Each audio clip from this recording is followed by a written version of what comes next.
Como eu mencionei anteriormente num vídeo, é, eu ia postar a solução desse problema, que é bem a prova do nível 3 de 2022, né? No caso, esse problema aqui de geometria. É, eu fiz o desenho aqui já no GeoGebra. Eu não tenho todos os elementos ainda, vou fazer alguma coisa, mas por enquanto eu vou explicar com esse desenho. Como o enunciado diz, a gente tem um triângulo ABC acutângulo, né? No caso seria ABC. Eu fiz esse desenho aqui sabendo já o que o problema pedia, por isso vai ficar meio estranho como que eu montei nessa coisa. O nosso ABC seria, no caso, esses três pontos aqui, né? Por isso estão tudo já com o nome certo, no caso.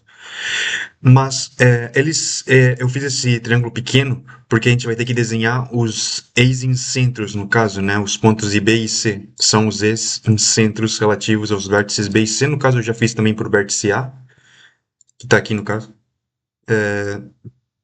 E sabendo que, bem, para desenhar um ex-incentro você precisa ter muito espaço, porque para fazer as bissetrizes externas e internas se encontrarem, ficar meio longe, né, do triângulo original, que no caso é o nosso ABC. Se eu fazia o ABC grande, esses pontos aqui não iam nem aparecer no desenho, né? Tá, continuando, né? O problema diz que o K é o ponto médio do arco BC da circunferência circunscrita ABC. No caso, K é esse ponto aqui. E o ponto P é o ponto médio do lado BC, que no caso é esse lado aqui. Esse ponto P está aqui. Os ex-incentros, seja Q a reflexão de K pelo ponto A. No caso, eu não desenhei isso, mas é porque fica meio pai de desenhar. Acho que, na verdade, dá para desenhar sim. Vou fazer a reflexão aqui, calma. Tá, e a gente vai chamar esse cara de Quelinha, né? No caso. Tipo, de Q só. Certamente que sim. Tá, no caso, o Q é a reflexão de K pelo nosso ponto A. E a gente quer provar que P e C, Q e B são cíclicos, não quadratura cíclica. No caso, a gente já tá vendo que vai ser, né? Mas é porque isso aqui é um software de desenho que, se a gente fizer o desenho, claro que vai dar certo, né? A gente tem que provar isso, no caso. Por que que isso é verdade? Então, a gente vai começar explicando alguns fatos. Primeiramente que os ex-incentros I, B, I, C e A, imagino que vocês já conhecem a definição, né, que no caso o ex-incentro é a interseção da bissetriz externa relativa ao vértice, no caso, para o vértice C, seria a bissetriz externa de B ou de A, do triângulo, né, no caso, e a bissetriz interna, né, que seria a bissetriz do ângulo em C do triângulo, né, que seria essa reta que seria por aqui, mais ou menos. Eu não vou desenhar essas bissetrizes porque fica meio paia o desenho, daí fica, tipo, tudo cheio de reta que não dá para entender nada. Mas, basicamente, é, é um fato que se você traça a bissetriz interna de um vértice e a bissetriz externa, essas retas vão ser perpendiculares, né? Porque pela propriedade de dividir o ângulo em dois, né? Se você divide em 180 em dois, você vai ter 90. Então é por isso que você vai ter essas perpendicularidades aqui. E basicamente, o que você tira disso é que o nosso triângulo IA, IB e C, o nosso triângulo ABC, ele vai ser o triângulo órtico, que é o triângulo formado pelos pés das alturas, porque IA, esse ponto aqui, com A, ele é perpendicular a IC e B. Isso aqui é uma propriedade bastante básica do triângulo, tipo, dos pontos dos excêntricos, no caso, né? Se não me engano, a prova de 2020 também usava esse fato no problema 4. Então, sabendo disso que ABC é o triângulo órtico do triângulo IA e B e C, e a gente sabe que o triângulo órtico ele está contido no círculo dos 9 pontos, que vai ser a chave desse problema, né? O círculo dos 9 pontos é o círculo de um triângulo ABC, que no caso a gente vai chamar de triângulo IA e B e C. O nosso triângulo órtico seria o círculo que passa pelos pés das alturas, que no caso seriam A, B e C, ele também passa pelos pontos médios dos lados. No caso, o ponto M é o ponto médio de I, C e B. O ponto, esse ponto aqui é o ponto médio disso aqui, de A e B. E esse ponto aqui é o ponto médio de isso aqui. E, bem, sabendo que esse ponto M, tipo, o único realmente que vai ser importante vai ser que esse ponto aqui é o ponto médio de C e B. Esse vai ser o único fato interessante que vai usar. A gente vai usar desse círculo, eu acho, se não me engano. Tá, vamos continuar com algumas propriedades que a gente tem, né? No caso, a gente sabe que o K é o ponto médio do arco BC, né? Tipo, do nosso círculo dos 9 pontos. Esse ponto K é o ponto médio do arco BC. E sabendo que IB, B, essa reta aqui que eu vou traçar aqui, calma. Se eu só ficar falando, vai ficar meio estranho de acompanhar. Mas a gente sabe que esse ângulo aqui e C, B e B, ele vai ser retângulo, né? Porque, tipo, como eu disse, isso aqui é um triângulo, isso aqui é um pé da altura. E como isso aqui também vai ser um pé da altura, isso aqui em C, a gente vai ter que B e C e B, C é um triângulo, é um quadrado cíclico. Porque, tipo, esses caras estão olhando para o mesmo arco e tem o mesmo ângulo, né? Tipo, isso prova que é um cíclico. Tá. Tendo que esse cara é cíclico e que o ângulo, o segmento IC e B, ele vai ser um diâmetro, porque o ângulo em B e em C que olha para esse arco é 90 graus, então esse aqui é um diâmetro. O ponto M, ele é o centro da circunferência, né? Que passa por esses pontos. Calma. Caraca, fazendo. Centro e ponto. Tá. A gente tem que M ele vai ser esse centro da circunferência que passa por esses 4 pontos. Então, como ele é o centro da circunferência para esses 4 pontos, a gente vai ter que a distância para de M para esses 4 pontos é a mesma, né? No caso. Até porque, tipo, isso aqui já era igual a isso aqui porque M era o ponto médio, como eu disse antes. Então a gente vai usar esse fato. Vai ser um fato que a gente vai usar, no caso, né? Tá, a seguinte parte que a gente vai provar, basicamente vai ser que o ponto K, que é o ponto médio do arco BC, ele vai ser colinear com IA e com UA. Primeiramente, veja que o nosso ponto M ele é o ponto médio do arco BC. Do arco BC que contém A, né? Por quê? Porque a distância de M para C é a mesma que de M para B. Porque a gente mostrou antes que M é o centro da circunferência que passa por esses 4 pontos, logo a distância daqui para aqui é a mesma que daqui para aqui. Então, isso aqui, esse arco é igual a esse arco, então M é o ponto médio desse arco, basicamente. O ponto P, esse aqui, ele já é definido para ser o ponto médio do lado BC, no caso. Agora, sabendo que MP, tanto M como P, estão na mediatriz de BC, eles determinam a mediatriz em si, né? A reta PM. No que isso... Por que isso é interessante? Porque se isso aqui é a mediatriz, isso aqui vai passar pelo centro da circunferência, né? Porque, tipo, o centro da circunferência dos 9 pontos, ele tem que estar na mediatriz de BC, 100%, né? Porque, tipo, eventualmente, esse centro vai sair aqui distante de B e de C. Então, como o PM contém a mediatriz de BC, ele contém o centro. Portanto, quando a gente continua PM até encontrar a circunferência aqui no ponto K', né, que não é o nosso K ainda, a gente sabe que essa reta vai ser um diâmetro. Só que a gente também sabe que IA, A, M é 90 graus, né? Aqui 90 graus porque IA, A é um pé da altura.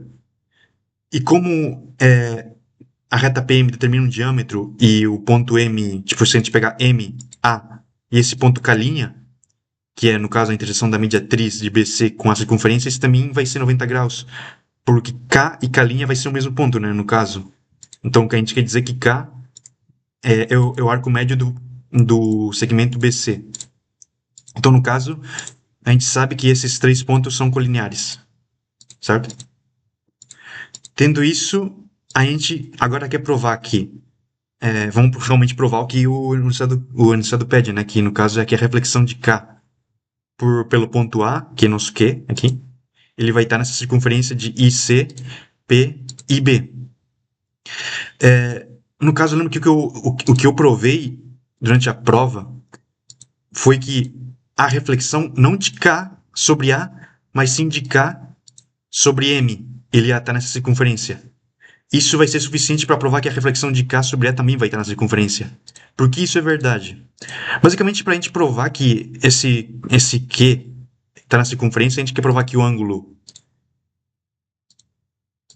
esse ângulo aqui em K, de IC, K e B,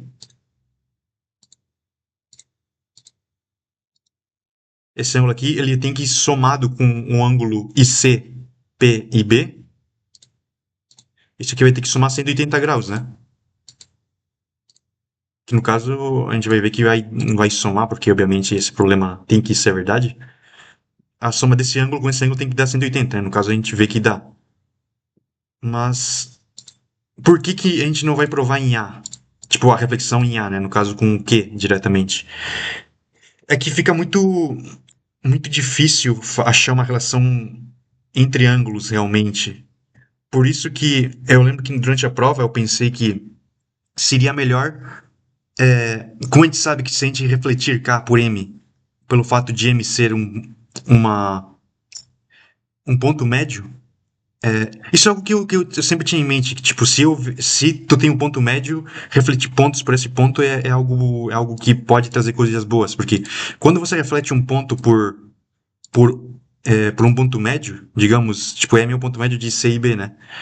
Ao refletir um ponto por esse ponto M, tu forma um paralelogramo. Porque IC, J, IB, K vai ser um paralelogramo, sendo J a nossa reflexão por M, né? Tipo, isso dá pra provar por como que é congruência de triângulos, lado, ângulo, lado. Que tipo, tu vai ter segmentos iguais, ângulos iguais, e você vai basicamente provar isso.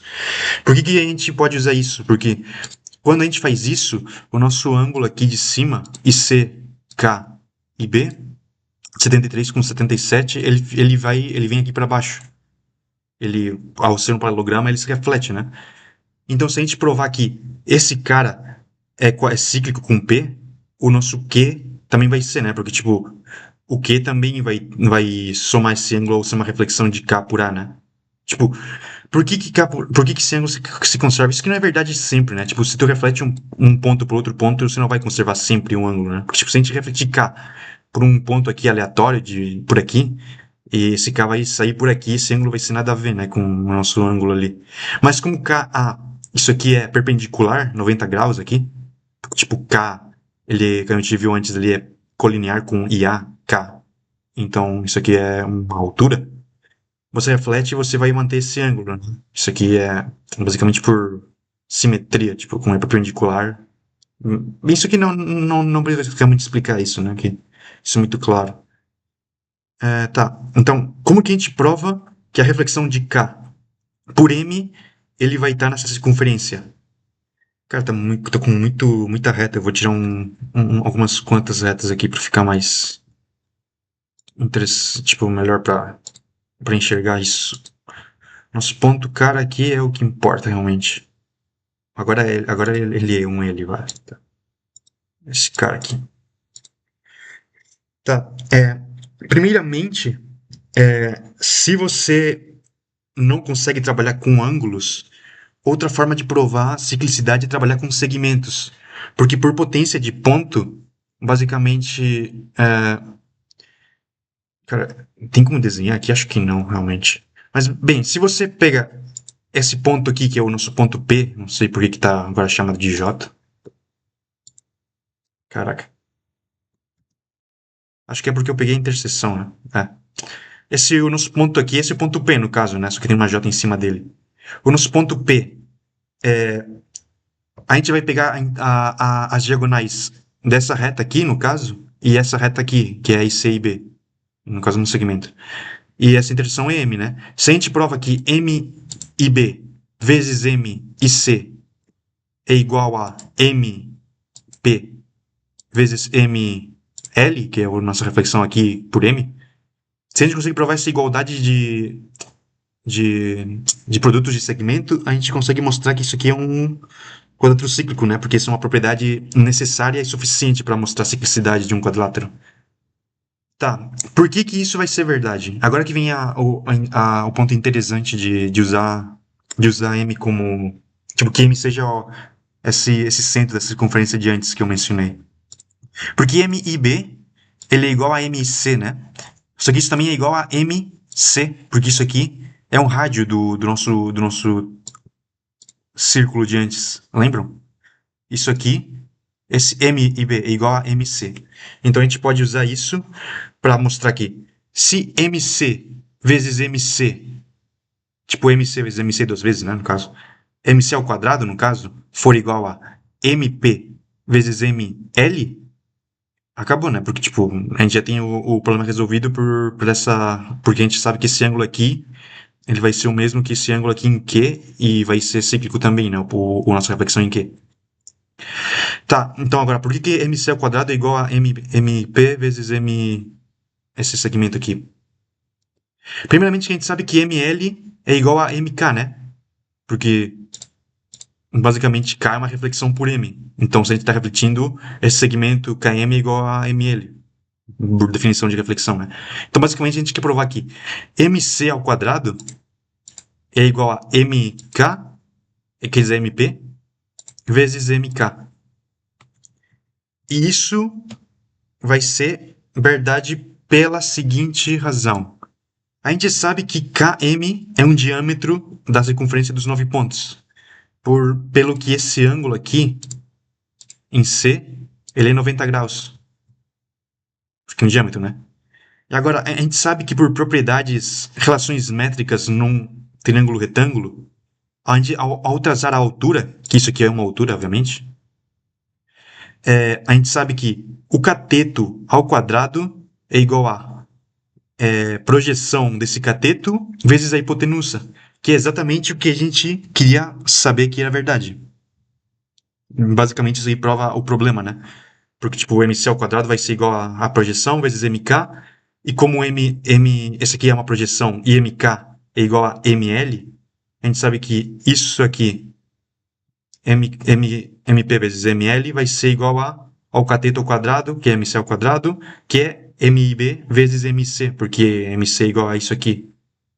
Então, isso prova que P, esse cara aqui, esse cara aqui, esse cara aqui são cíclicos. E isso prova que o Q também está na circunferência.